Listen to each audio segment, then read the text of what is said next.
The night Nadine Okafor gave away her only winter coat, the temperature was 23 degrees, and her son had 11 days left before the hospital discharged him permanently from the transplant waiting list. She didn't know that yet. She just knew the old man on the bench outside the Walgreens on Clement Street was shaking so hard she could hear his teeth from 6 feet away. It was the kind of cold that gets into your joints and stays there.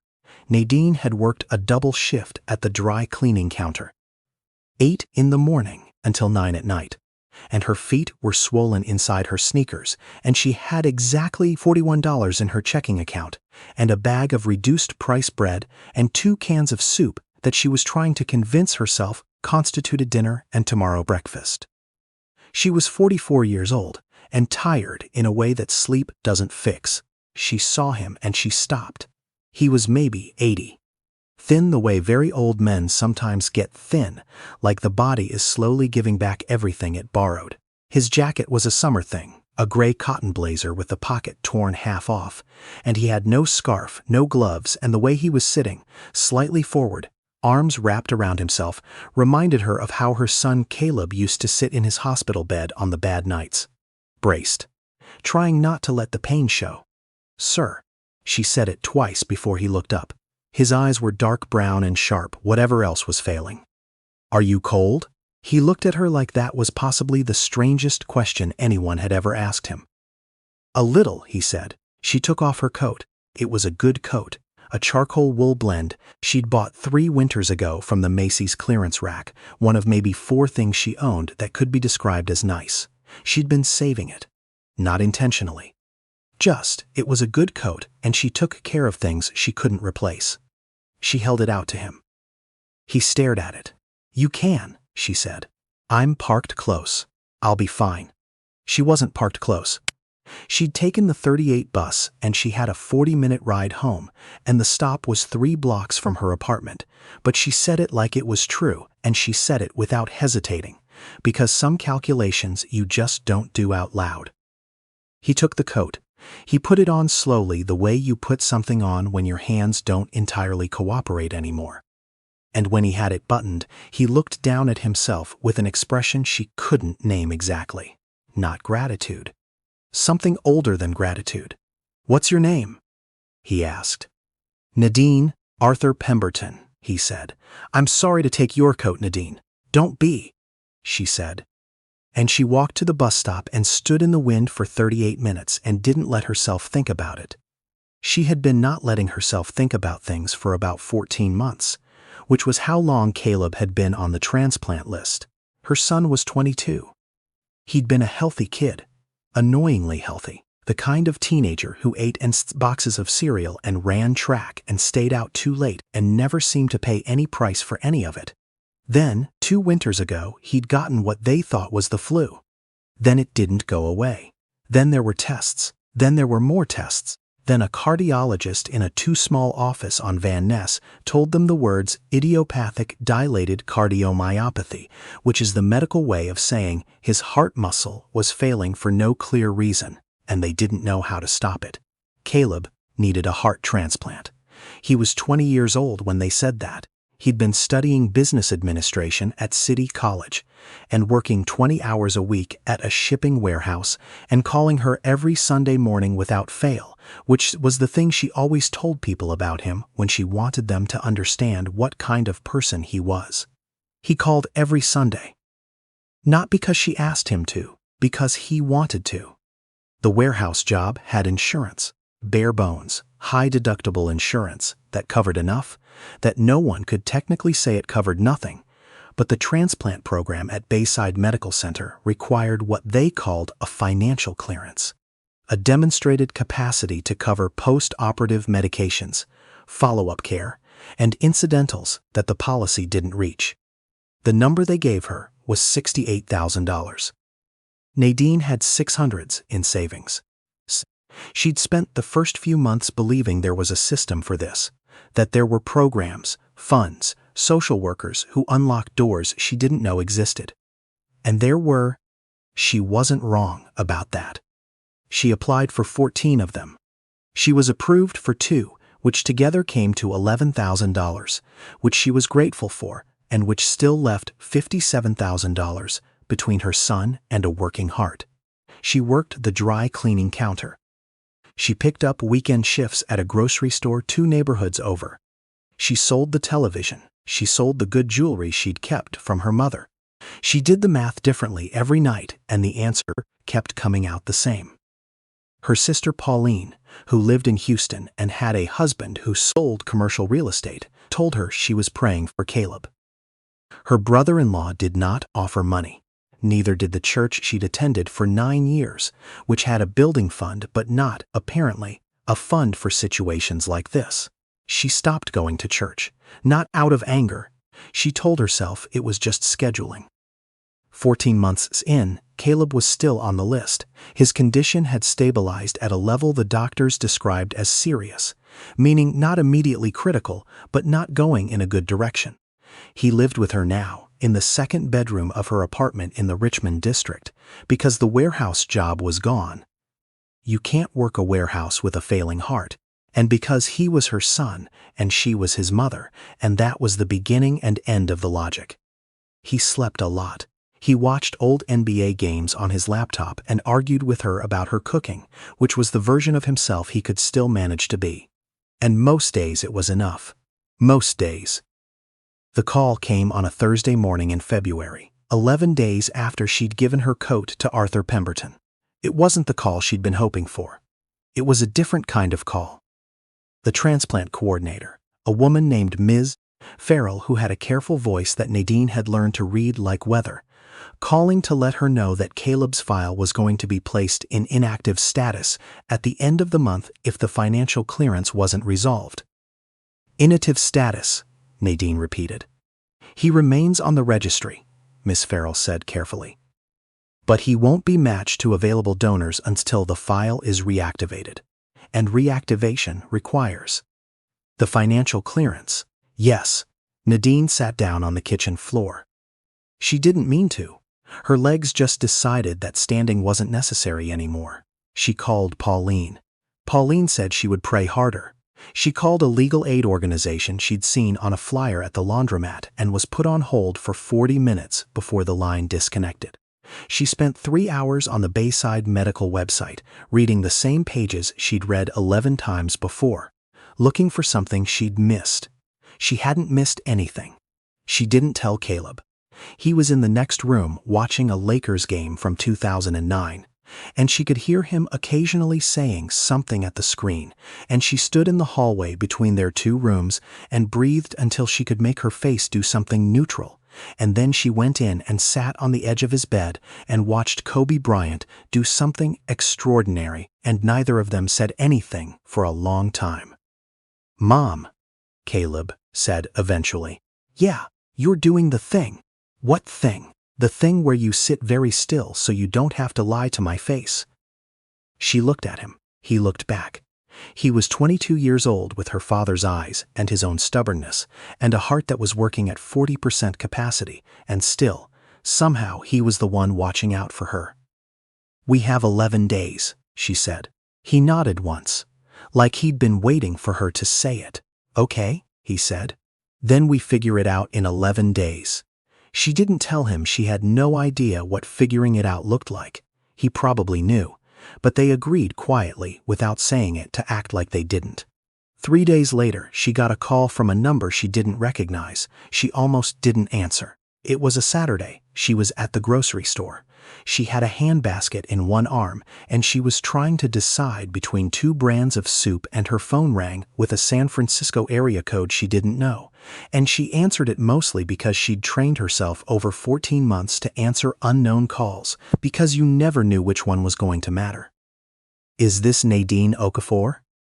The voice was older, male, a little rough around the edges, like a voice that had been well used. "This is she. My name is Arthur Pemberton. We met outside the Walgreens on Clement Street, about 2 weeks ago. You gave me your coat." She stood in the soup aisle and blinked. "I remember," she said.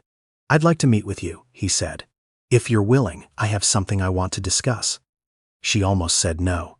She almost said she didn't have time, which was true, or that she was in the middle of something, which was also true, or that she didn't meet strangers based on phone calls, which was true and wise. But she thought about his face outside that Walgreens, the particular quality of that expression when she'd held out the coat, and she said yes. They met at a coffee shop on Sacramento Street that she'd never been inside because it was not the kind of place people went when they had $41 in their account. It had exposed brick and small round tables and the kind of quiet that costs money.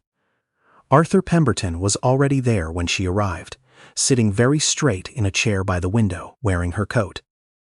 He looked better than he had on the bench. Still old, but present in a way he hadn't been that night. Eyes clear, back straight, hands folded on the table like a man who spent his life in rooms where decisions got made. He stood when she came in, which she hadn't expected, and shook her hand and waited for her to sit before he sat down. "I owe you an explanation," he said.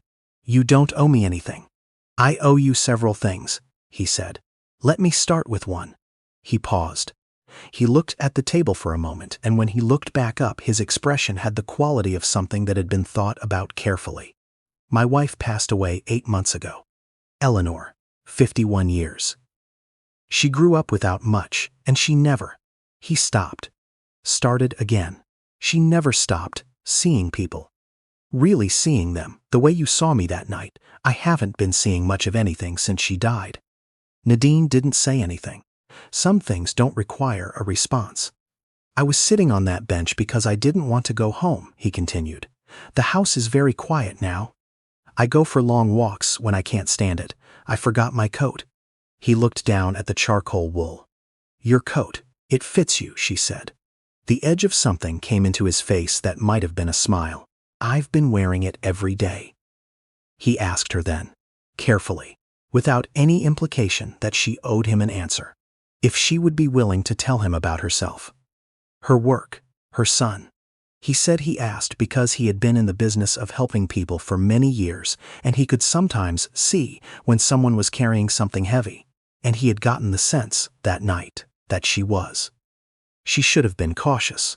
She knew that, but she was 8 days from the deadline, and she was tired, and there was something about the directness of this man. The way he waited when she paused, the way he didn't fill silences, that reminded her of her father, who had been gone for 16 years and whose absence she still felt most acutely at moments exactly like this one. She told him about Caleb. She told him about the diagnosis, and the transplant list, and the financial clearance, and the 14 months, and the $57,000, and the prayer chains, and the hold music, and the legal aid line that disconnected. She told him about the Lakers game on the laptop and the Sunday phone calls and the way her son had said okay, like it was a plan instead of a surrender. She talked for almost 40 minutes. Arthur Pemberton did not interrupt once. When she finished, the coffee in front of her was cold, and she felt lighter in a way she couldn't entirely account for. There is a specific relief in saying a true thing to someone who is actually listening. "Nadine," he said, "I need to tell you something, and I want you to hear it without jumping to the wrong conclusion." She waited. "I'm the founding chairman of the Pemberton Foundation. We fund medical access programs across Northern California." He said it the way you'd state your address, plain. "Matter of fact, I'm also, technically, still a member of the board at Bayside Medical Center, though I've been less active this past year." The coffee shop was very quiet. "You own the hospital," she said. "I helped build it," he said, 40 years ago. "Eleanor and I. She's the reason there's a charity care wing." He looked out the window. "I hadn't been back since she passed." Nadine's hands were very still on the table. "I'm not telling you this so you'll feel like I'm rescuing you," he said. "I'm telling you because I want to be useful to you and I want to be honest about what that means." He looked at her. "The foundation has an emergency medical fund. I'd like to submit Caleb's case for consideration. The application process is normally 6 to 8 weeks, but given the timeline, I can call for an expedited review. Mr. Pemberton, let me finish. Not unkind. Just clear. The second thing I want to do, and this is separate from the foundation, this is personal, is go with you, if you'll have me, to speak to the administration at Bayside. I know the people in that building. I know who makes decisions and how those decisions get made. I've been quiet for 8 months. He straightened slightly in his chair. I don't think I should be quiet anymore. She looked at him for a long time. Why? She said. It came out simpler than she meant it to. Not suspicious, just genuine. Why her? He was quiet for a moment. Because you gave me your coat, he said, and it was 23 degrees, and you had a bus to catch, and you did it anyway, without making me feel like a charity case or a burden or a stranger. He looked down at the wool coat, then back at her. Eleanor would have done the same thing. She would have done it without thinking. I've been sitting with that. What it means that I've become someone who needed a stranger to show him that. The meeting at Bayside Medical Center was on a Tuesday. Arthur Pemberton wore his own coat, a proper wool overcoat in charcoal, which made Nadine smile briefly in the parking garage. He walked into that building like someone returning to a room he'd built with his hands, which was more or less accurate, and the way the front desk responded when they saw him. A visible recalibration, like a compass finding north, told her something about the weight of the man's name in these hallways. He had not called ahead. He had not announced. He simply arrived with Nadine and asked to speak to the chief medical officer and the head of the patient financial services department, and he made it clear, politely, that he would wait as long as necessary. They did not have to wait long. The meeting was 40 minutes. Nadine sat with her hands folded in her lap and let Arthur speak first, and then she spoke. And she said everything she had been saying for 14 months, except this time there was someone in the room who understood what she was actually saying. And the CMO. A woman named Dr. Hargrove, who had been at Bayside for 12 years and who, it became clear, held Arthur Pemberton in the specific high regard that serious people develop for other serious people. Listened in a way that felt different from every other listener Nadine had encountered in 14 months. At the end of the meeting, Dr. Hargrove said she would personally review Caleb's case for the Charity Care Program. She also said she would speak to financial services about the timeline, given the specific circumstances. She said these things in the careful, hedged language of institutions, and Nadine had been dealing with institutions long enough to know that didn't mean anything for certain. But then she turned to Arthur and something passed between them. Some combination of history and accountability. And she said, I'll call you by Friday, Arthur. Not the institution, him specifically. She would call him. Friday came. The call was not from Dr. Hargrove. It was from the Bayside transplant coordinator, Miss Farrell, whose careful voice had a different quality now. Not careful in the way of delivering difficult news, but careful in the way of something that had been agreed upon by people with the authority to agree. Caleb's file was being flagged for expedited charity care review. His inactive status notice was being withdrawn pending the outcome. The foundation grant, which had been reviewed in 48 hours, record speed, because Arthur Pemberton had made certain calls, would cover $61,000, enough to meet and exceed the financial clearance threshold. Miss Farrell read through the specifics, and Nadine sat at the kitchen table and wrote numbers on a piece of paper even though she didn't need to, because writing them down made them real in a way that just hearing them didn't. When the call ended, she sat very still for about 30 seconds. Then she walked to Caleb's room and opened the door without knocking, which she never did, and he looked up from his laptop with the expression of a person calculating whether this was an emergency. We're clear, she said.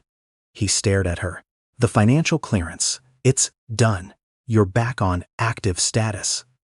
The expression that crossed her son's face was not something she had words for. It was the expression of someone who has been bracing for so long they've forgotten what it feels like to unbrace, and the unbrace is almost painful. His eyes went bright, and he looked away quickly, out the window, and she could see the line of his jaw working. Mom, he said.